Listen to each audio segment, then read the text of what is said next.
Hello everyone, welcome to logical education. I am Raksha Raghuvanshi और ये हमारी एंशिएंट हिस्ट्री की सीरीज़ है जिसमें आज हम 4th चैप्टर डिस्कस कर रहे हैं जो कि है भौगोलिक ढांचा। इस सीरीज़ को हम आर एस शर्मा की बुक से कवर कर रहे हैं, तो इसमें मैं आर एस शर्मा को तो आपको कवर ही करवाऊँगी, साथ ही जो भी मुझे इम्पॉर्टेंट लगता है इसमें कुछ और ऐड करना तो वो भी मैं यहाँ पर ऐड करने वाली हूँ। तो ये 4th चैप्टर है। इससे पहले के 3 चैप्टर्स अगर आपने नहीं देखे हैं तो उसकी मैं डिस्क्रिप्शन में लिंक दे दूँगी आपको, तो उस प्लेलिस्ट में जाकर आप वो तीनों चैप्टर्स देख सकते हैं। प्राचीन भारत का इतिहास आर एस शर्मा से। चलिए स्टार्ट करते हैं।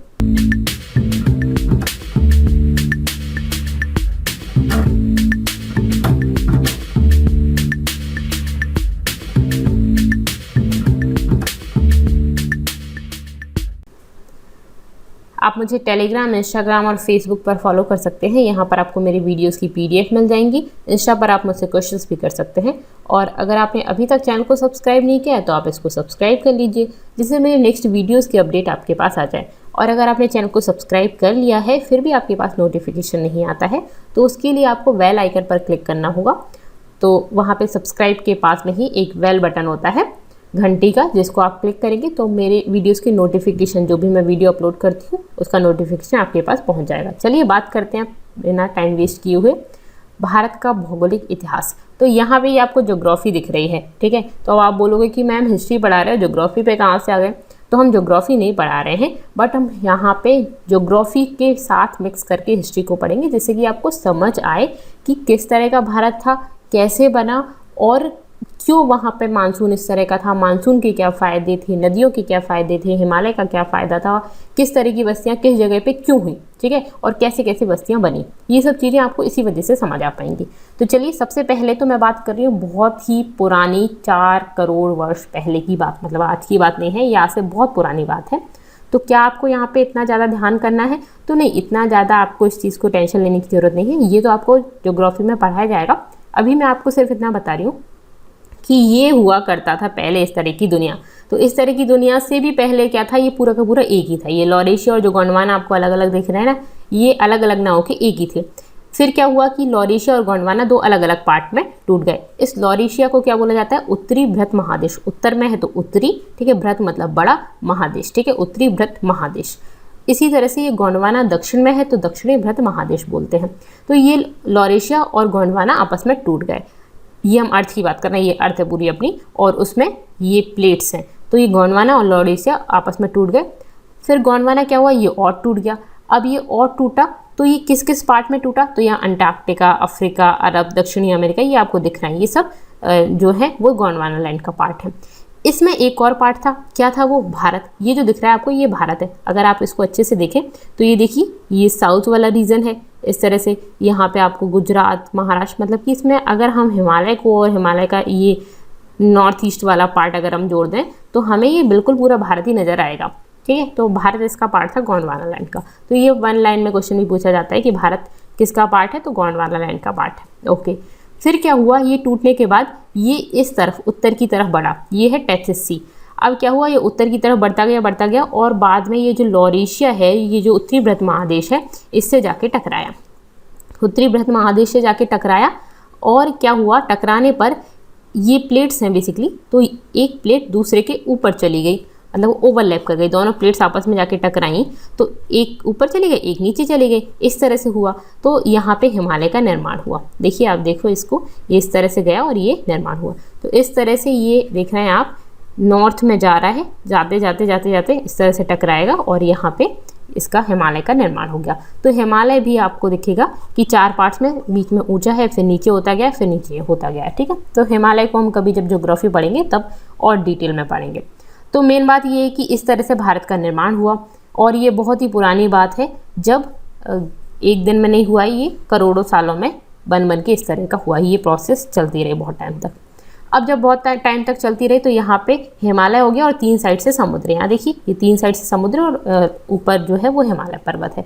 तो यही हमारी रक्षा करता है। इधर से अगर कोई अटैक होगा तो हिमालय की वजह से नहीं हो पाता है, ठीक है। तो बेसिकली हिमालय हमारी रक्षा करता है। ओके, और हिमालय से बहुत सारी नदियाँ भी निकलती हैं। अब मैं आपको बता दूँ कि जो हमारा भारत है उसका क्षेत्रफल कितना है। तो अगर हम देखें कि जो रशिया को अगर हम हटा दें तो रशिया को हटाने के बाद जो यूरोप बचता है ना, उतना है भारतीय उपमहादेश। भारतीय उपमहादेश, ये क्या बात कर रहे हो? तो बेसिकली मैं उस टाइम की बात कर रही हूँ जो भारत, पाकिस्तान, बांग्लादेश इन सब में डिवाइड नहीं हुआ था। तो इंडिपेंडेंस से पहले और भी पहले की बात, जब ये पूरा एक हुआ करता था, पूरी रियासतें थीं और पूरा भारतीय उपमहादेश कितना बड़ा है? उतना जितना कि यूरोप है रूस के बिना। इसका एरिया कितना है और इसमें कितने देश थे? तो इसमें हम 5 देशों को कवर करते हैं। एक तो भारत, पाकिस्तान, बांग्लादेश, ये दोनों भारत के ही पार्ट थे, ठीक है, नेपाल, भूटान, ये 5 देश हैं। और इसका एरिया कितना है? तो 42,02,500 वर्ग किलोमीटर एरिया हुआ करता था और ये 5 देशों में बटा हुआ था, भारत, बांग्लादेश, पाकिस्तान, नेपाल, भूटान। बाद में पाकिस्तान अलग हो गया, फिर पाकिस्तान और बांग्लादेश भी अलग हो गए, ठीक है। पाकिस्तान के भी 2 पार्ट हो गए। पहले ये उत्तरी पाकिस्तान हुआ करता था और ये आपका ईस्ट में पाकिस्तान हुआ करता था। तो बेसिकली ये दोनों जो थे वो अलग हो गए, मतलब भारत के उत्तर में इधर पाकिस्तान और इधर बांग्लादेश अलग अलग हो गया। फिर नेपाल, भूटान, ये तो पहले ही अलग हो गए थे। तो इस तरह से बेसिकली 5 देशों में बट गया ये उत्तरी महादेश। ओके, अब इसके उत्तर में क्या है? हिमालय पर्वत है और हिमालय, यहाँ पे मानसून जो होता है वो हिमालय की वजह से बहुत डिसाइड होता है। और भारत के इतिहास में मानसून का बहुत बड़ा इम्पोर्टेंस रही है, बहुत बड़ी इम्पोर्टेंस रही है। जो दक्षिणी पश्चिमी मानसून है, दक्षिण पश्चिम, ठीक है। तो अगर आप ऐसे देखो तो ईस्ट, वेस्ट, नॉर्थ, साउथ, ठीक है। ये जो दक्षिण पश्चिम मानसून है, यहाँ से पूरे भारत में बारिश होती है और जून से अक्टूबर तक ये बारिश होती है। जो अभी बारिश देख रहे हैं आप, उसमें ये दक्षिणी पश्चिमी मानसून से बारिश होती है, ठीक है। और पूरे के पूरे भारत में बारिश होती है इससे, ठीक है। और प्राचीन काल में अगर हम बात करें तो सिंचाई का कुछ ऐसा सच इम्पोर्टेंस नहीं थी। यहाँ पे जो खेती होती थी वो किस पर डिपेंड करती थी? इसी मानसून पर, इसी वर्षा पर डिपेंड करती थी, ठीक है। ओके, अभी जो खरीफ की फसल हम बोलते हैं वो उस टाइम इसी वाले मानसून से होती थी, ठीक है, क्लियर है। और यहाँ पे पश्चिमी विक्षोभ से भी बारिश होती है। जो पश्चिमी विक्षोभ से बारिश होती है वो बेसिकली उसमें गेहूं, जौ की फसल वगैरह ये उत्तरी यहाँ पे होती है। तो ये बारिश जब आप ज्योग्राफी में पढ़ेंगे तो और डिटेल में पढ़ेंगे। तो बारिश वगैरह की डिपेंड करता था बारिश पर हमारी जो खेती होती थी, कृषि, वो। ओके, तो क्या मानसून की इतनी ही इम्पोर्टेंस है कि कृषि में? तो ऐसा नहीं है, और भी इम्पोर्टेंस है। अब बात आती है कि जो प्रायद्वीपीय भारत था उसके कुछ भाग में एक और तरफ से भी मानसून आता था जो तमिलनाडु में ज़्यादातर बारिश करती थी। ये उत्तर पूर्वी मानसून से होती थी। ये उत्तर पूर्वी मानसून से तमिलनाडु में बारिश होती है। ये क्वेश्चन आपसे पूछ लिया जाता है कि उत्तर पूर्वी मानसून से कहाँ पे बारिश होती है? तो तमिलनाडु में होती है। बाकी पूरे भारत में वेस्ट और साउथ वाले मानसून से बारिश होती है, ठीक है। अब ये तो हो गई आपकी मानसून की वजह से बारिश की बात। इसके अलावा और क्या इंपॉर्टेंस थी बारिश की या मानसून की? तो मानसून के बारे में जब लोगों को पता चला कि मानसून की दिशा कैसी चल रही है, नॉर्थ की तरफ से चल रही है, साउथ की तरफ से चल रही है, या किस तरह की, ठीक है। तो जो पश्चिम एशिया, भूमध्य सागरीय क्षेत्र और दक्षिण पूर्व एशिया से व्यापार करने और सांस्कृतिक संपर्क करने में हम समर्थ हो पाए। किस तरह से? क्या होता था कि जो मानसून की दिशा जैसे लोगों को पता चल गई, तो जो व्यापारी लोग थे वो उत्तर और पश्चिम मानसून के सहारे सहारे, ये उत्तर जो पश्चिम मानसून होता था, ये नॉर्थ और वेस्ट, इस वाले मानसून के सहारे सहारे क्या करते थे?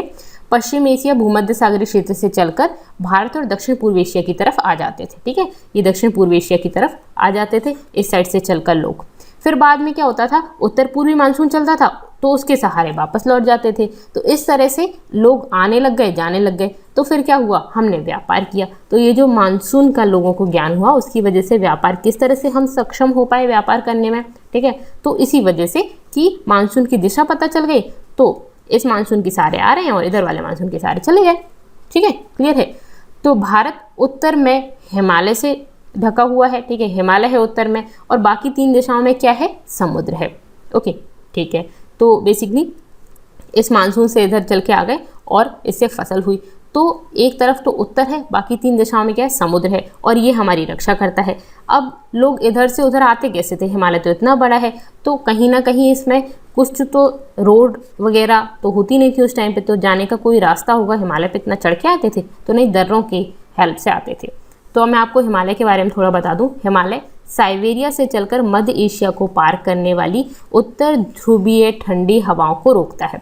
हिमालय यहाँ से, देखिए, हम लोगों का जो स्किन का कलर है, हम जिस तरह की दिखते हैं, हमारी जिस तरह की कैपेसिटी है, लाइक हमारी जो एनर्जी जो हम में है, जो भी पोटेंशियल हम में है, जिस तरह के हम दिखते हैं, हमारा कलर है, वो सब चीज़ें हमारे रहने की वजह से, जिस जगह पे हम रह रहे हैं उसकी वजह से होती है। किस तरह की जलवायु है यहाँ पे, किस तरह की हम वेदर में रह रहे हैं। जैसे कि आप देखते हो कि फॉरेनर्स जो होते हैं आपको वाइट कलर के दिखते हैं, हमारा कलर थोड़ा सा सांवला है, ठीक है। फिर आपको काले कलर के लोग भी दिखते हैं, सब अलग अलग टाइप के लोग आपको दिखते हैं। और उसका रीज़न क्या है, मानसून कैसा है, वहाँ पे वेदर कंडीशन कैसी है, उसकी वजह से। तो बेसिकली हिमालय हमारी जो स्किन का कलर है, हम जिस तरह के दिखते हैं, हमारी हाइट, हमारे बालों का कलर, इन सब चीज़ों के लिए हिमालय बहुत ज़्यादा इम्पॉर्टेंट है। क्यों? क्योंकि जो मध्य एशिया से चलने वाली जो उत्तर ध्रुवीय ठंडी हवाएं थी ना, उनको ये रोकता था और इस वजह से बहुत ज़्यादा ठंड नहीं पड़ती थी, बहुत ज़्यादा ठंड नहीं पड़ती थी, हमारा बहुत ज़्यादा फेयर कलर नहीं हुआ, ठीक है। और इस प्रकार हमारे देश की रक्षा करता था बहुत ज़्यादा ठंडी ठंडी हवाओं से, ठीक है। तो उत्तर भारत की जलवायु लगभग पूरे साल काफ़ी गर्म रहती है, बहुत ज़्यादा ठंडी नहीं होती और इस वजह से हम सभी तरह के कपड़े पहन लेते हैं, हमें बहुत ज़्यादा कपड़े पहनने की ज़रूरत नहीं पड़ती है, ठीक है। हम नॉर्मल वेदर यहाँ पर रहता है, नॉर्मल, मतलब ठंड नहीं पड़ती है बहुत ज़्यादा। गर्मी एक्सट्रीम आजकल क्लाइमेट चेंज की वजह से पड़ने लग गई है, तो वो एक अलग रीज़न्स है, बट हम पहले की बात करें, ओके। और नॉर्मल जनरल टर्म्स में हम बात कर रहे हैं। अब बात आती है कि हिमालय इतना ऊंचा था तो फिर यहाँ पे आवागमन कैसे होता था, तो मैंने आपको बताया कि दर्रों की हेल्प से। तो उत्तर पश्चिम में यहाँ पे सुलेमान पर्वत श्रृंखला, जो दक्षिण की ओर हिमालय पर्वत श्रृंखला की कड़ी है, मतलब कि हिमालय जो है ना उसकी कड़ी है सुलेमान पर्वत श्रृंखला इधर, ठीक है, जिसमें खैबर, बोलन और गोमल दर्रे, इनसे इसको पार किया जाता है। दर्रे क्या होते हैं, एक पहाड़ी के बीच में जाने वाली जगह, मतलब एक पहाड़ है उसके बीच में एक सुरंग वगैरह टाइप की हो गई, तो उससे यहाँ से निकल के आया जा सकता है। और ये सुरंग वगैरह कैसे बनती हैं, तो ये हम कभी ज्योग्राफी में पढ़ेंगे किस तरह से बनती हैं, कैसे मैन मेड भी होती हैं, प्राकृतिक भी होती हैं, नदियाँ वगैरह बनाती हैं, वो सब चीज़ें। उन दर्रों की हेल्प से हम इधर उधर जा पाते थे। तो देखिए ये है हिमालय। अब इतने बड़े हिमालय को पार करना तो बहुत मुश्किल वाली बात है, तो व्यापारी वगैरह इतना ऊपर से चढ़ के ठंड में आएंगे क्या। तो बेसिकली इसको पार कैसे कर सकते हैं, तो दर्रों की हेल्प से कर सकते हैं। तो यहाँ पे एक तो है ये सुलेमान और एक ये है किरथार, ठीक है। ये है तो इससे लोग आते थे, किरथार यहाँ से भी लोग आते थे। फिर यहाँ पे कश्मीर घाटी है, वहाँ पे भी थे। हिमालय ये हिमालय के पास में यहाँ नेपाल है, नेपाल में भी घाटी है, उससे भी लोग आते थे, ठीक है। तो बेसिकली दर्रों से लोग पार करते थे, दर्रे बना दिए गए थे और दर्रों से इधर से उधर चले जाते थे। तो दक्षिण की ओर जो सुलेमान पर्वत श्रृंखला है वो बलूचिस्तान में किरथार पर्वत श्रृंखला से जोड़ती है। तो सुलेमान, उसके बाद किरथार है, ठीक है, जिसे बोलन दर्रे से पार कर सकते हैं। और इन दर्रों से भारत और मध्य एशिया के बीच बहुत पहले से प्रागैतिहासिक काल से ही आवागमन होता था, लोग यहाँ से वहाँ से यहाँ जाते थे, ठीक है, क्लियर है, ओके। अब ये देखिए, ईरान, अफगानिस्तान और मध्य एशिया के लोग हमलावरों, अप्रवासियों के रूप में भारत में आए और यहाँ आके बस गए। तो वो यहाँ पर आए तो अटैक भी होते थे, व्यापारी यहाँ पर आते थे, यहाँ से लूट के भी ले जाते थे, वो चीज़ें भी हुई। प्लस यहाँ पे आए, हमने उनसे कुछ चीज़ ली, उनने हमसे कुछ चीज़ ली, इस तरह से व्यापार हुआ, संस्कृतियाँ चेंज हुई, एक दूसरे की आपस में एक्सचेंज की। तो ये सब चीज़ें चलती रहीं इन्हीं दर्रों की वजह से, क्लियर है, ठीक है। अब नेक्स्ट आता है हिंदू कुश पर्वत। तो हिमालय श्रृंखला का पश्चिमी विस्तार जो है वो हिंदू कुश पर्वत कहलाता है। हिंदू कुश जो है वो सिंधु और ऑक्सस के बीच पार कर लोग यहाँ पे आते जाते रहते थे, ठीक है। तो बेसिकली ये हिंदू कुश से भी लोग आते थे, ओके। और क्या है, ये जो दर्रे हैं वो मध्य एशिया, पश्चिमी एशिया और भारत, ठीक है, एशिया में मध्य और पश्चिमी एशिया और ये जो भारत है, इन के बीच में व्यापारिक और सांस्कृतिक संबंध की स्थापना बड़े रूप में इसने की, मतलब कि ये सहायक बना, ठीक है, क्लियर है, ओके। अब क्या सिर्फ इतना ही है, तो इतना ही नहीं है, इसके अलावा मैंने आपको बताया कि कश्मीर घाटी भी बड़ी थी, ठीक है, ऊंची थी, ऊंचे पहाड़ थे इसमें। तो यहाँ पर भी इसमें को भी जाना आना यहाँ से भी इजी नहीं था, तो इसके लिए भी दर्रे बना लिए गए थे और दर्रों से लोग फिर यहाँ पे आते जाते थे। यहाँ पे क्या था कि सर्दियों में तो नीचे मैदानों में ठीक ठाक हालत रहती है, सर्दियों में अगर हम बात करें तो पहाड़ों पे बहुत ज़्यादा ठंड पड़ती थी, तो सर्दियों में लोग मैदानों में आ जाते थे और गर्मियों में वापस पहाड़ों में चले जाते थे। इस तरह से ये यहाँ पे भेड़ बकरी वगैरह भी चढ़ाते थे और फिर क्या होता था कि आर्थिक और सांस्कृतिक आदान प्रदान भी होता था मैदानों से घाटियों में, ठीक है, क्लियर है। और जो कश्मीर घाटी है उसमें बौद्ध धर्म का प्रचार का केंद्र स्थल बना था ये। इसी तरह से नेपाल की घाटी भी थी, ये थोड़ी सी छोटी थी आकार में, लेकिन यहाँ पे भी आने जाने के लिए गंगा के मैदान और कश्मीर घाटी में आने जाने के लिए भी दर्रे थे और इनसे जाते थे। और कश्मीर घाटी और नेपाल ये दोनों में ही संस्कृत की पांडुलिपियों की बहुत सारे भंडार हमें मिले हैं। ओके, तो यहाँ पे भी लोग रहते थे। क्लियर है? ओके, अब बात आती है कि नदियों की क्या इंपॉर्टेंस है। ये तो हमने बात कर ली हिमालय की, दर्रे की, और नदियों की क्या इंपॉर्टेंस हो गई। तो मैंने आपको बताया कि उस टाइम पर क्या था, बारिश पर ही डिपेंड करते थे लोग, बारिश पर डिपेंड करते थे, उस वजह से खेती होती थी। नदियों की इससे भी बहुत बड़ी पुरानी स्टोरी है। तो पहली चीज़ तो नदियाँ कहाँ से, हिमालय से निकल रही हैं, और ऊंचाई से जब नीचे आती हैं नदियाँ तो मैदानों की जो कछारी मिट्टी है ना उसमें घने घने जंगल होते हैं, और हिमालय की जो तराई है ना उसमें जो जंगल हैं वो उतने बड़े नहीं हैं और उनको साफ करना ज़्यादा आसान होता था। ठीक है, तो और इसके साथ साथ ये जो हिमालय की जो तराई थी उसमें जो नदियाँ थी वो थोड़ी कम चौड़ी होती थी, और इस वजह से इनको इधर से इधर पार करना ईजी होता था। चौड़ाई कम है तो जहाज वगैरह से, इनसे नाव वगैरह से आप पार कर लो। ठीक है, उतना कठिन नहीं था यहाँ पे। तो सबसे पहले अगर हम बात करें स्टार्टिंग में मार्ग कहाँ पे बने, तो हिमालय की तराइयों में ही बने। और ये कैसे बने, ये पश्चिम से पूरब में बने। जैसे आप देखोगे हड़प्पा सभ्यता आपको कहाँ दिखेगी, पश्चिम में, फिर आप देखोगे आर्य वगैरह इधर बीच में, फिर असम वसम बना। तो बेसिकली इधर से इधर संस्कृतियाँ आपको, इधर पुरानी संस्कृतियाँ दिखेंगी, फिर यहाँ। ऐसा क्यों हुआ? तो ये हिमालय के पास पास की हम बात कर रहे हैं।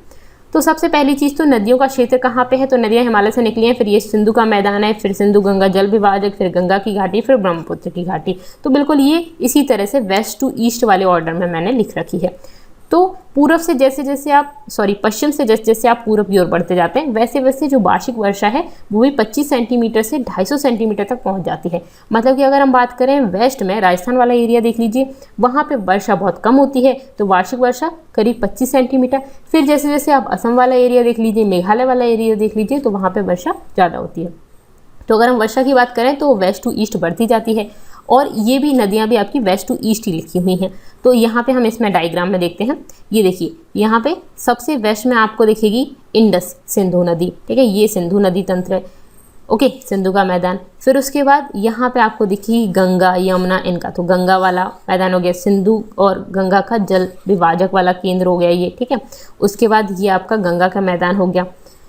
फिर इधर आप जाएंगे तो इधर से आती है आपकी ब्रह्मपुत्र, और इंडिया में यहाँ से एंटर करती है, और ये ब्रह्मपुत्र वाला क्षेत्र हो गया। तो बेसिकली ये वाला है आपका इंडस, फिर गंगा, फिर उसके बाद ब्रह्मपुत्र। ठीक है, तो इस तरह से आपका चल रहा है वेस्ट टू ईस्ट। ओके, तो वेस्ट टू ईस्ट का क्या मतलब है, तो ये मैंने आपको बताया कि ये आपका नदियों, इस तरह से नदियाँ हैं। और मैंने आपको वर्षा का भी क्या बताया कि यहाँ वेस्ट में कम बारिश होती है और ईस्ट में ज़्यादा बारिश होती है। तो मुझे आप बताइए कि जहाँ पे ज़्यादा बारिश होगी वहाँ पे बड़े बड़े पेड़ होंगे, घने घने पेड़ होंगे। ऑब्वियसली वहाँ पे ज़्यादा बारिश होगी तो वहाँ पे ज़्यादा घने पेड़ होंगे, और जहाँ पे कम बारिश होगी वहाँ पे कम घने कम बड़े पेड़ होंगे। ठीक है, तो ये तो हमें समझ आ गया। मतलब कि वेस्ट टू ईस्ट में अगर हम बात करें तो यहाँ पे बड़े पेड़ ज़्यादा नहीं होंगे, और यहाँ पे बहुत बड़े बड़े घने घने जंगल होंगे। तो हमें काटना कौन से जंगल को आसान पड़ेगा, ये जो ज़्यादा बड़े बड़े घने घने जंगल है उनको काटना आसान पड़ेगा, या ये कम घने जंगल हैं उनको? तो ऑब्वियसली ये कम घने जंगल को काटना हमें ज़्यादा आसान पड़ेगा। तो हम कहाँ पे जाके बसना पसंद करेंगे, जहाँ पे हमें कम मेहनत करनी पड़े या जहाँ पे हमें ज़्यादा मेहनत करनी पड़े? तो हमें वहीं पे बसना पसंद करेंगे जहाँ पे हमें कम मेहनत करनी पड़े। लेकिन मान लीजिए यहाँ कोई पहले से रह रहा है तो फिर हम कहाँ रहेंगे, फिर हम इधर ही जाना पड़ेगा, हमारे पास मजबूरी है और कुछ हमारे पास ऑप्शन ही नहीं है। तो पहले क्या हुआ कि हमारे पास लोहे के औजार तो होते नहीं थे, तांबे के औजार थे, पत्थर थे, तो पत्थर से और पेड़ों को काट सकते हैं, तो ये तो और भी मुश्किल हो गया। तो भाई हम उसी जगह पे रहना पसंद करेंगे जहाँ पे हमें कम पेड़ वगैरह मिले, आसानी से हम काट पीट के वहाँ पे रह सकें। तो बेसिकली सबसे पहले यहाँ से स्टार्ट हुआ, और धीरे धीरे जो जनजातियाँ थी वो इधर इधर आती चली गई। ठीक है, तो ये जो पुराने लोग थे वो वेस्ट टू ईस्ट संस्कृतियाँ आपकी देखने को मिलेंगी। ओके, प्राकृतिक संपदाओं का इस्तेमाल पहले कम वर्षा वाले पश्चिमी प्रदेशों में किया गया, और फिर बड़ी बस्तियों का विस्तार किया गया। तो ये बस्तियां कहाँ से कहाँ तक की गई, पश्चिम से पूर्व की ओर गई। ठीक है, तो सिंधु और गंगा के पश्चिमी मैदानों में गेहूं और जौ की उपज होती थी। अब ये उपज किस तरह से समझ आई, तो सबसे पहले तो आपको ये समझ आएगा कि लोग कहाँ से कहाँ तक रह रहे थे। अब बात आती है कि उपज खेती कैसे करते थे, तो जहाँ रहते थे पहली बात तो वहीं खेती करेंगे, तो यहाँ पे रहते थे तो यहीं खेती करेंगे। जैसे सिंधु घाटी में जो हड़प्पा संस्कृति थी उसमें भी फसल होती थी, तो वहीं पे लोग रहते थे, तो सबसे पुरानी फसल हमें वहीं पे देखने को मिली। ठीक है, अब उसके बाद कौन सी फसल कौन सी जगह पे होगी, तो इसमें भी आपको पता है कि मानसून की बहुत भूमिका रहती है कि किस तरह का मानसून है, या किस तरह की नदियाँ हैं, जहाँ पे ज़्यादा पानी है वहाँ पे वैसी वाली फसल उगाई जाएगी जिसमें ज़्यादा पानी की ज़रूरत पड़ती है, जहाँ पे कम पानी है वहाँ पे वैसी फसल उगाई जाएगी जिसमें कम पानी में काम चल जाता है। ओके, तो सिंधु और गंगा के पश्चिमी मैदानों में मुख्यतः गेहूँ और जौ की फसल होगी। ठीक है, मध्य और निचले गंगा के मैदानों में मुख्यतः चावल की फसल होगी। तो मैं आपको बता दूं कि गेहूं की फसल में भी पानी चाहिए होता है, चावल की फसल में भी पानी चाहिए होता है, लेकिन गेहूं की फसल में कम पानी में भी काम चल जाता है। चावल की फसल तो बिल्कुल पानी में ही उगाई जाती है, पानी भरा होता है खेत में और चावल की फसल उगाई जाती है। तो ये कैसी जगह पे उगाए जाएंगे चावल? जहाँ पे ज़्यादा पानी हो। ओके, तो गंगा के मैदान में पानी ज़्यादा था, सिंधु में हमेशा से ही कम पानी था, और सिंधु और गंगा के पश्चिमी मैदान, ठीक है, अगर आप बात करें तो ये मैंने बताया था सिंधु, यहाँ पे थी गंगा, और ये पश्चिमी मैदान हो गए गंगा के, और ये सिंधु वाला एरिया। तो यहाँ पे कम बारिश होती थी, सिंधु में हमेशा से ही कम बारिश होती थी। आज भी मैं बहुत सारी वीडियोज़ बना चुकी हूँ जहाँ पे बलूचिस्तान में, और यहाँ पे अगर आप बात करें इंडिया की ये राजस्थान वाला एरिया, यहाँ पे कम बारिश होती है। ओके, अपार्ट फ्रॉम दैट बात आती है कि जो गेहूं और जौ की फसल थी वो यहाँ पे उगती थी। क्यों? क्योंकि यहाँ पे कम बारिश होती थी। गंगा के मैदान, अब गंगा के मैदान और गंगा के निचले वाले मैदान जो थे, मध्य और निचले वाले, उनमें चावल क्यों उगता था? क्योंकि चावल वहाँ पे ज़्यादा था। अब इधर आप देखेंगे तो चावल आपको बहुत ज़्यादा दिखेगा। तो विंध्य पर्वत और के दक्षिण के लोग और गुजरात, यहाँ पे बहुत ज़्यादा चावल उगता था, और इस वजह से यहाँ पे चावल मुख्य भोजन हो गया यहाँ के लोगों का। ठीक है, क्लियर है क्यों हुआ? नदियों की वजह से। आपको यहाँ पे ये भी देखने को मिलेगा कि ये देखिए आप, यहाँ पे ये जो डार्क में है वो 400 सेंटीमीटर से भी ज़्यादा बारिश होती है। ये वाले बिल्कुल डार्क वाले एरिया, यहाँ पे सबसे ज़्यादा बारिश होती है। ठीक है, दुनिया की सबसे ज़्यादा बारिश होती है मेघालय के मासिनराम में। फिर 200 से 400 सेंटीमीटर की बारिश, थोड़ा सा आपको लाइट दिखेगा। फिर 100 सेंटीमीटर की बारिश, थोड़ा सा और लाइट दिखेगा, 100 से 200। ठीक है, और 20 सेंटीमीटर से भी कम, मतलब जहाँ पे बिल्कुल नहीं दिख रहा है, ये देखिए यहाँ पे। ठीक है, फिर उसके बाद तो बहुत कम बारिश है इन जगह पे। फिर इधर इधर आप देखते जाएंगे तो बारिश बढ़ती जा रही है। ओके, तो बारिश की वजह से, नदियों की वजह से कहाँ पे लोग बसे, ये आपको समझ आ गया। उसके अलावा और क्या है? तो हड़प्पा संस्कृति मैंने आपको बताया सबसे पहले पश्चिम में ही रुकेगी। तो हड़प्पा संस्कृति का उद्भव कहाँ पे हुआ? सिंधु घाटी में हुआ। ये तो आप अब आंख बंद करके भी आंसर पूरी जिंदगी दे सकते हैं, कभी नहीं भूलोगे। ठीक है, फिर उसके बाद में वैदिक संस्कृति आई। वैदिक संस्कृति, अब यहाँ पे लोग ऑलरेडी बसे हुए थे, फिर थोड़ा सा और इधर गई तो पश्चिम उत्तर प्रदेश और पंजाब में आई है। ठीक है, तो ये हड़प्पा संस्कृति हो गई।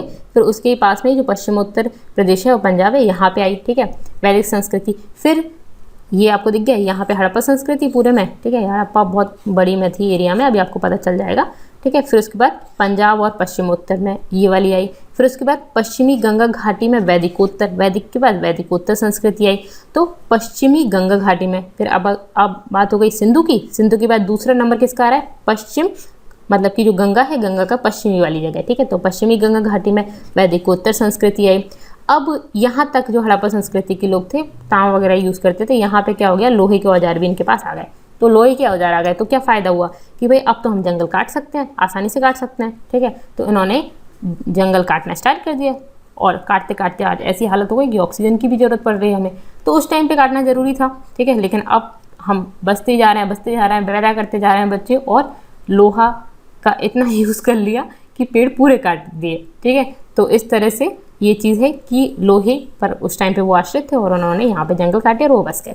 ओके, दूसरी चीज़ है मध्य गंगा घाटी, यहाँ पे तो पश्चिमी और मध्य गंगा घाटी पर ये मिले आपको लोग। ठीक है, वैदिकोत्तर संस्कृति।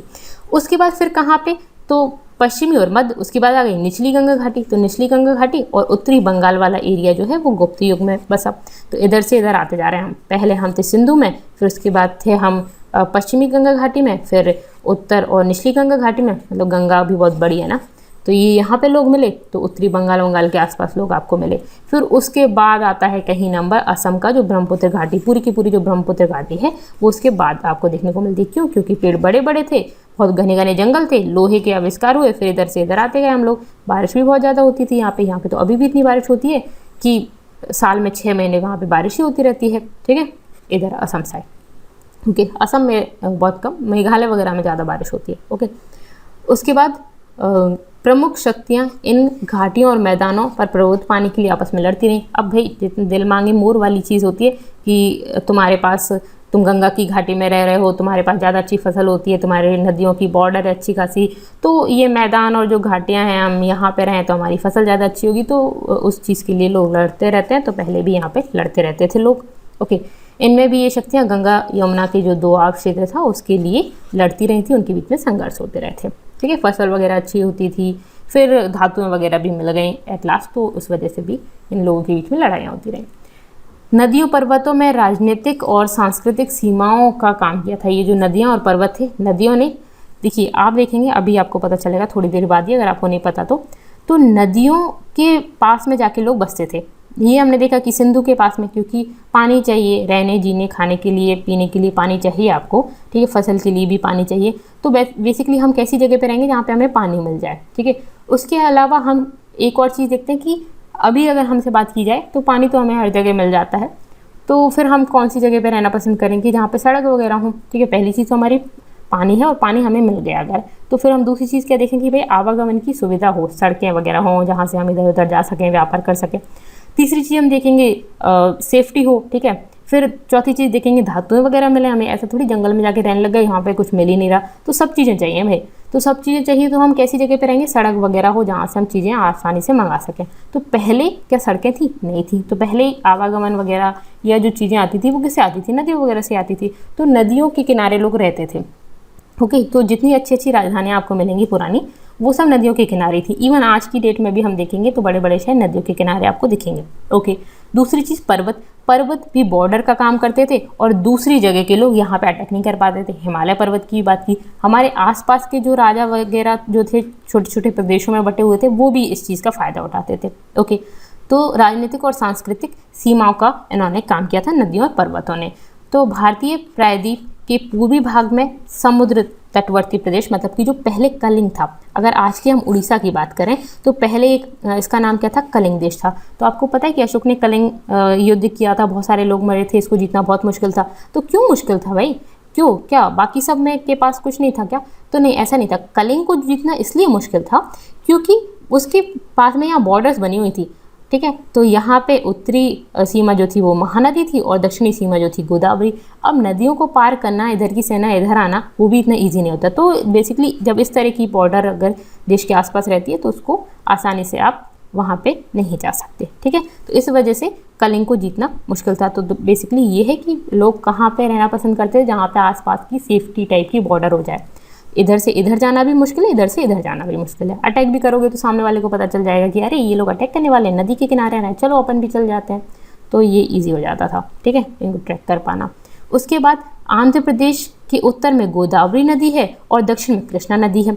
अगर हम आंध्र प्रदेश की बात करें तो इसकी ये जो गोदावरी नदी, उसके इधर पे आंध्र प्रदेश है, तो इधर उत्तर में गोदावरी नदी हो गई और दक्षिण में कृष्णा नदी हो गई।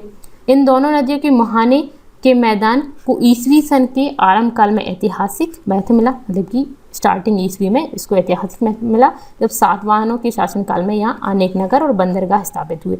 अब समुद्र की बॉर्डर पता, देखिए मैंने थोड़ा इधर ही मिला दिया, तो ये बेसिकली ऐसा है, ठीक है। ये अपनी बॉर्डर और इसके इधर नहीं गया है, ठीक है। तो ये है बेसिकली, तो समुद्र में यहाँ पे बंदरगाह थे और यहाँ से इधर भी लोग आवागमन करते थे, ओके, ठीक है। तो उसके बाद आता है तमिलनाडु।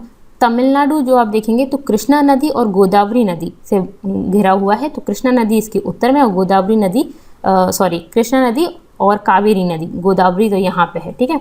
तो कृष्णा और कावेरी, तो कृष्णा नदी तमिलनाडु के उत्तर में है कृष्णा नदी और दक्षिण में है कावेरी नदी।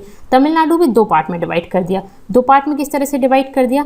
तो देखिए, कावेरी घाटी दक्षिण में बैगई नदी और उत्तर में पेन्नार नदी तक फैली हुई है और यह स्वतंत्र भौगोलिक क्षेत्र हुआ करता था जो ईस्वी सन के आरंभ में उसके थोड़ा पहले, मतलब यहाँ पे जब चोल शासन था वो स्थापित हुआ था। उसके अलावा अगर मैं बात करूँ कि जो तमिलनाडु था, मैंने आपको बताया दो पार्ट में डिवाइड था, तो उत्तरी और दक्षिणी, ठीक है। तो उत्तरी तमिलनाडु से अलग था ये वाला जो चोल वाला, तो उसमें क्या था कि उच्च भूमि वाला क्षेत्र हुआ करता था ये, और जो पल्लव शासन काल थे उसकी चौथी और छठी सदियों में यहाँ पे प्रसिद्धि मिली थी। और अगर आप बात करें कि कावेरी के दक्षिण में जो वैगई नदी है और उत्तर में पेन्नार नदी है, यहाँ तक फैला हुआ था, स्वतंत्र भौगोलिक क्षेत्र था और चोल शासन यहाँ पे हुआ था, ठीक है। तो तमिलनाडु दो पार्ट में डिवाइड हो गया आपका, ठीक है, यहाँ पे अलग अलग शासन थे। उसके बाद उत्तर में ताप्ती, दमनगंगा और दक्षिण में भीमा किस राज्य के आसपास है? तो महाराष्ट्र। अगर हम महाराष्ट्र की बात करें तो महाराष्ट्र के उत्तर में ताप्ती नदी और दक्षिण में भीमा थी, ठीक है। तो ये भी इसके किनारे पे बसा हुआ था। उत्तर में भीमा और ऊपरी कृष्णा और दक्षिण में तुंगभद्रा, ठीक है। तो ये आपकी कृष्णा नदी और आपकी भीमा और दक्षिण में तुंगभद्रा, ये कर्नाटक में है। ठीक है, तो कर्नाटक में भी मतलब बेसिकली मैं आपको ये बताना चाह रही हूँ कि नदियों के किनारे किनारे बसे सारे जितने भी राज्य थे उस टाइम पर यहाँ पे बस्तियाँ हुआ करती थी। ये देखिए आपको दिख जाएगा, चोल शासन था, फिर उसके बाद पल्लव शासन, तो ये सब कहाँ पे थे, जहाँ पे नदियाँ थी। और आज भी बड़े बड़े शहर आपको कहाँ दिखेंगे, जहाँ पे नदियाँ हैं। बादामी के चालुक्य और राष्ट्रकूट तुंगभद्रा नदी के दक्षिण में थे। जब हम ये सब भी पढ़ेंगे ना तब भी आपको पता चलेगा, बट यहाँ पे वन लाइनर के लिए आप इसको याद रखिए। ओके, ठीक है। पल्लवों और चोलों को तुंगभद्रा नदी के उत्तर में इन्होंने अपना राज्य विस्तार किया था। ओके, तो ये बेसिकली आपको पता चलेगा कि नदियों की क्या इंपॉर्टेंस रही। नदियों के किनारे लोग रहते थे, भाई क्यों रहते थे, ठीक है, तो व्यापार वगैरह हो जाता था, बॉर्डर बना दी थी नदियों ने, तो इसका भी फायदा था। ओके, ठीक है, क्लियर है, ठीक है। अब व्यापार का क्या स्थिति थी, तो अगर हम बात करें उत्तर में, मतलब कि राजस्थान के जगह पे, तो राजस्थान का दक्षिणी भाग प्राचीन काल से ही अपेक्षाकृत उपजाऊ रहा है। मतलब कि राजस्थान के अगर हम दो पार्ट करें तो राजस्थान का अगर हम उत्तरी पार्ट की बात करें और राजस्थान के दक्षिणी पार्ट की बात करें तो उत्तरी पार्ट में उतनी ज़्यादा ये जो है इसमें बारिश नहीं होती है और यहाँ पे ज़्यादा बारिश होती है, तो ये ज़्यादा उपजाऊ है। ठीक है, तो दक्षिणी जो राजस्थान है वो आपका ज़्यादा उपजाऊ रहा है। इसके अलावा यहाँ पे क्या हुआ, खेनी एक तांबे की खान थी। ठीक है, इस खेनी खान से तांबा निकलता था और इसी वजह से ताम्रपाषाण युग की बस्तियाँ इस जगह पे हमें मिलती हैं। तो राजस्थान जो हड़प्पा भी यहाँ पे थी। ठीक है, तो बेसिकली ताम्रपाषाण युग में जो हमें बस्तियाँ मिलती हैं वो इसी वजह से मिलती है क्योंकि यहाँ पे तांबे की खान थी। ठीक है, और उपजाऊ भी था तो लोग रहते भी थे, क्योंकि फसल तो करेंगे तभी तो खाएंगे, तो उस वजह से रहते भी थे लोग। बारिश भी ठीक ठाक होती थी और खेनी की खान भी थी, तो हमारे पास ताम्रपाषाण युग की बस्तियाँ भी हमें मिल गई, तांबा यूज़ कर लेते थे ये लोग। उसके बाद दूसरा आता है गुजरात। तो ये राजस्थान हो गया। राजस्थान के बाद अगर हम बात करें गुजरात की, तो गुजरात जो है वो समुद्र के किनारे ही आपको पता है। ठीक है, समुद्र के किनारे। मेरा मैप बनाना इतना ठीक नहीं रहता तो आप इसको थोड़ा समझ लीजिए। ठीक है, तो I am sorry for that. और प्राचीन काल में जो गुजरात था वो समुद्र तटीय और विदेशी व्यापार के लिए प्रसिद्ध हुआ था। क्यों प्रसिद्ध हुआ था, क्योंकि एक तो बहुत इसमें बंदरगाह थे और गुजरात जो था वो बाकी सबसे अगर हम बात करें तो ज़्यादा बारिश भी नहीं होती थी। इधर वाला राजस्थान और गुजरात इधर कम बारिश होती थी। ठीक है, तो कम बारिश वाला क्षेत्र था। ठीक है, और यहाँ पे समुद्र भी था और इस वजह से यहाँ पे बंदरगाह भी बन गए थे और बंदरगाह की वजह से यहाँ पे इंपोर्ट एक्सपोर्ट हो जाया करता था। ठीक है, तो समुद्र तटीय होने की वजह से और व्यापारी यहाँ पे विदेशी व्यापार काफ़ी अच्छा होता था और इस वजह से। और यहाँ के जो अभी भी आपको पता है कि गुजरात के बिजनेसमैन काफ़ी फेमस है, मतलब अच्छा खासा बिजनेस करते हैं गुजरात के लोग। ठीक है, ओके। उसके बाद आता है गंगा यमुना का दोआब क्षेत्र। ये हमने इधर की बात कर ली, पूरा दक्षिण भारत की हमने बात कर ली, फिर हमने बात कर ली इधर के बाद फिर हम आते हैं गंगा नदी पर। ठीक है, मैं क्या बना रही हूँ, ये सिंधु वाला क्षेत्र बना रही हूँ, ये गंगा वाला क्षेत्र है। ठीक है, तो गंगा यमुना दोआब के दक्षिण में, ठीक है, यहाँ पे गंगा यमुना का मैदान है। उसकी अगर आप दक्षिण में बात करें तो यहाँ पे मध्य प्रदेश है। ठीक है, तो मध्य प्रदेश में भी काफ़ी सारी नदियाँ हैं। इधर हम बात करें तो इधर नर्मदा नदी है साउथ में, यहाँ पे है आपका विंध्य पर्वत और यहाँ है सतपुड़ा और बीच में से निकलती है नर्मदा नदी, इधर से सोन भी निकलती है। बहुत सारी नदियाँ हैं, नदियों को मायका बोला जाता है मध्य प्रदेश को। तो मध्य प्रदेश में यहाँ पे नदियाँ हैं। इधर आपकी इंदौर से निकल के यहाँ चंबल नदी है जो इधर जाके फिर मिलती है। तो चंबल हो गई उत्तरी बॉर्डर, यहाँ पे नर्मदा नदी हो गई, विंध्य पर्वत हो गया दक्षिणी बॉर्डर बना दी। तो पश्चिम में चंबल नदी इस तरह से जाके इधर उत्तर तक यहाँ जाती है चंबल नदी। ठीक है, पूर्व में सोन नदी यहाँ से आती है आपकी सोन नदी। ओके, यहीं से जो गंगा है ना, सॉरी ये नर्मदा है ना, उधर से ही सोन नदी भी निकलती है। तो इधर आ गई आपकी सोन नदी। दक्षिण में विंध्य पर्वत हो गया, विंध्य और नर्मदा, यहाँ पे विंध्य पर्वत है, नर्मदा फिर सतपुड़ा, इस तरह से है। ठीक है, विंध्य पर्वत और नर्मदा नदी है। इसके उत्तरी भाग में उपजाऊ मैदान है, मतलब कि ये नर्मदा के उत्तरी भाग में उपजाऊ मैदान है। जहाँ पे नदियाँ होती है वहाँ पे उपजाऊ मैदान होते हैं।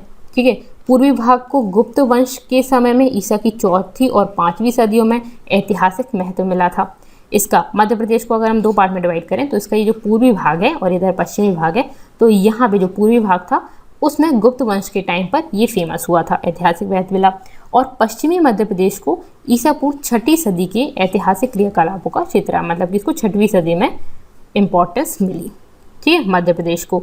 तो यहाँ पे भी अच्छी खासी क्या थी, नदियाँ थी, उपजाऊ था। और यहाँ पे अभी आपको देखने को मिलेगा कि जो यहाँ पे अगर हम बात करें औजारों की, ठीक है, तो लोहा भी यहाँ पे था, फिर उस वजह से यहाँ पे जो अवंती थी वो भी फेमस हुआ। ठीक है, ओके। उसके बाद आता है कि विंध्य पर्वत। विंध्य पर्वत मैंने आपको क्या बताया, मध्य प्रदेश की लास्ट वाली बॉर्डर जो दक्षिणी बॉर्डर है वो बनाता है, ठीक है। विंध्य, सतपुड़ा और नालंदा, ठीक है, ये तीनों चीज़ें हैं। तो विंध्य पर्वत की अगर हम बात करें, वो पूरे हमारे भारत देश को उत्तर और दक्षिण दो अलग अलग पार्ट में डिवाइड करता है। अगर इसको हम भारत बना दें, ठीक है, इस तरह से ऐसे आपका भारत बन जाए, तो ये उत्तर और दक्षिण दो पार्ट में डिवाइड करता है। इसके उत्तर में मतलब इस साइड कौन सी भाषा बोली जाती थी, आर्य भाषा बोली जाती थी, क्योंकि यहाँ पे आर्य रहते थे। दक्षिण में द्रविड़ भाषा बोली जाती थी। तो इधर पूरे में आर्य भाषा और इधर पूरे में दक्षिण भाषा। लेकिन आप देखेंगे धीरे धीरे संस्कृत जो है वो पूरे के पूरे देश में फैल गई है, ठीक है। तो संस्कृत पूरे के पूरे देश में फैल गई थी। ओके, पश्चिम और पूर्वी घाटों के तटवर्ती क्षेत्रों में आप्रवासी और व्यापारी लोग आकर बस गए थे। ये जो विंध्य पर्वत है उसके पश्चिम और पूर्वी घाटों में आप्रवासी और व्यापारी लोग आकर बस गए थे। दक्षिण में विदेशी व्यापार खूब चला था। यहाँ पे बंदरगाह वगैरह थे और विदेशी व्यापार अच्छा खासा चलता था, ठीक है। ओके, अब कौन कौन सी धातुएं यहाँ पे मिली, मतलब पूरे के पूरे भारत में कहाँ पे कौन कौन सी धातुएं मिली। तो तांबा, तांबा जो है, तांबे की समृद्ध खानें हमें कहाँ पे मिलती है, झारखंड के पठार में, विशेषकर सिंहभूम में मिलती है, सिंहभूम जिले में मिलती है। तांबे की ये जो पट्टी है वो 130 किलोमीटर लंबी है और प्राचीन काल से यहाँ से तांबा निकाला जाता था, ठीक है। तो तांबे का आपको झारखंड के पास में मिलेगा, ठीक है, झारखंड में सिंहभूम जिले में। खैनी इलाका राजस्थान का जो मैंने बोला, वहाँ पर तांबे के बहुत से सेल्ट आदिम कुल्हाड़े मिले हैं। कुल्हाड़ियाँ जो तांबे की होती थी वो पाई गई हैं और ये 1000 ईसा पूर्व की अवधि की हैं, ठीक है। तो यहाँ पे ताम्रपाषाण युग आया था इसी वजह से। ओके, तांबा हमें झारखंड में मिला और हमने कहाँ बोला कि राजस्थान में खैनी इलाके में मिला। उसके बाद आता है टिन और कांसा। तो हमारे देश में टिन का उत्पादन हमेशा से ही कम रहा है, ठीक है। कम रहा है इसका मतलब ये नहीं कि बिल्कुल ही नहीं हुआ। राजस्थान और बिहार में थोड़ा बहुत टिन मिला है, लेकिन ज़्यादा पूरे देश की अगर हम बात करें तो कम ही मिला है हमें टिन, ठीक है। इसकी कम भंडार है। तांबे और टिन को मिलाने पर कांसा बनता है। क्या बनता है, तांबा तो हमारे यहाँ था, ये देखिए यहाँ तांबे के औजार भी थे, ताम्रपाषाण युग भी आया था। तांबे और टिन को मिला के हम क्या बनाते हैं, कांसा बनाते हैं। लेकिन टिन हमारे यहाँ ज़्यादा नहीं था। जब टिन हमारे यहाँ था ही ना, तो हम कांसा कैसे बनाएंगे, नहीं बना पाएंगे। तांबा तो है हमारे पास लेकिन दूसरी चीज़ है ही नहीं, तो कांसा कैसे बनाएंगे। तो इस वजह से कांसा नहीं बना पाए थे और इसलिए हमें प्रागैतिहासिक काल में कांसे की वस्तुएं बहुत ज़्यादा नहीं मिलती हैं। थोड़ी बहुत मिली हैं लेकिन ये इतनी ज़्यादा नहीं मिली हैं, तो बिल्कुल ना के बराबर हमें मिली है। देखिए ये है खैनी, ये आप देख रहे हो तांबे की खदान। यहाँ पे हड़प्पा संस्कृति भी थी, वहाँ पे भी तांबा मिला है आपको। सिंहभूम, ये देखिए आप देख सकते हो तांबा इन जगह पे है। लोह अयस्क और सोना, सोने भी आप देखेंगे कोलार में देखेंगे अभी, ठीक है। सिंहभूम, ओके। फिर यहाँ पे आपको मध्य प्रदेश के आसपास ये देखिए ये आपको दिख जाएगा यहाँ पे। तो यहाँ पे लोह अयस्क मिले थे और इसी वजह से ये वाली जगह बहुत इंपॉर्टेंट थी। गंगा यमुना का दोआब क्षेत्र भी था यहाँ पे, ओके, ठीक है। अब नेक्स्ट हम देखते हैं हड़प्पाई लोग। इनके पास कांसे के औजार थे, ठीक है। तो कांसे के औजार का प्रयोग करते थे। तो थोड़ा बहुत इन्होंने किया और ये कैसे किया, तो थोड़ा बहुत आपने बात की हमने कि तांबा तो यहाँ पे था, कांसे का औजार किस तरह से किया इन्होंने। कांसे के जो औजार बनाए वो तांबा में टिन मिला के बनाए। तो इनको टिन कहाँ से मिल गया, तो मैंने बोला था कि ये देखिए यहाँ पे, ये देखिए यहाँ पे मैंने बोला था कि राजस्थान और बिहार में थोड़ा बहुत टिन पाया जाता था। तो थोड़ा बहुत तो यहाँ पे इन्होंने कहाँ से इम्पोर्ट कर लिया, तो राजस्थान और बिहार से कर लिया। और बाकी का तो बाकी थोड़ा बहुत और इस तरह का भी मिला है कि इन्होंने जो अफ़गानिस्तान था वहाँ से भी इम्पोर्ट वगैरह करते थे, ठीक है। तो इस तरह से वहाँ से भी इम्पोर्ट कर लिया। फाइनली इन्होंने कांसा बना लिया, कांसे के औजार बना लिए। लेकिन ये बहुत कम मिले हैं, बहुत कम। मतलब ये कि जो उस टाइम पर मिस्र और पश्चिमी एशिया में जो कांसे के औजार मिले हैं उनकी अपेक्षा में बहुत ही कम मिले हैं, ठीक है।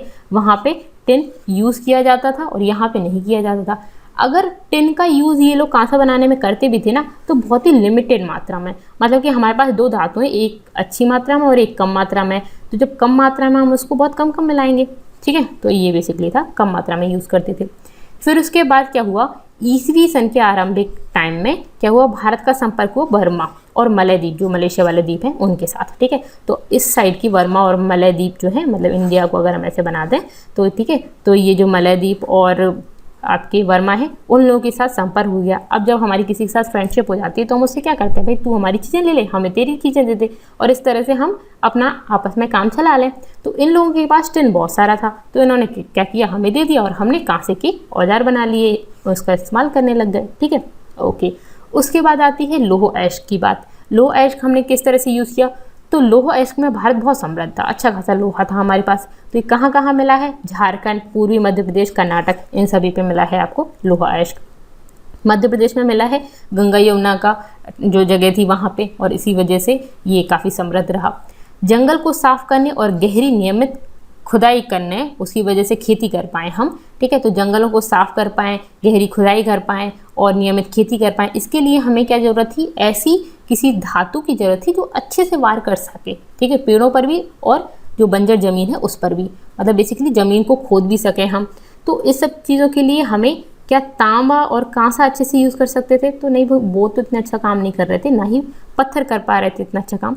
तो मेनली उसके लिए हमें मिला लोहा, और लोहा मिलने की वजह से जो मगध था वो इतना फेमस हुआ। मगध में ईसा पूर्व जो 4वीं और 6वीं सदियाँ थी, उनमें जो पहला साम्राज्य स्थापित हुआ था उसका मेन कारण यही था कि यहाँ पे लोहा था, ठीक है। तो जो मगध थी उसके दक्षिण में लौह अयस्क थे, और इसी वजह से ये इतना फेमस हो गया, क्योंकि इसके औजार भी अच्छे बन जाते थे, लड़ने के लिए हथियार भी अच्छे बन जाते थे, और कृषि भी अच्छी होती थी।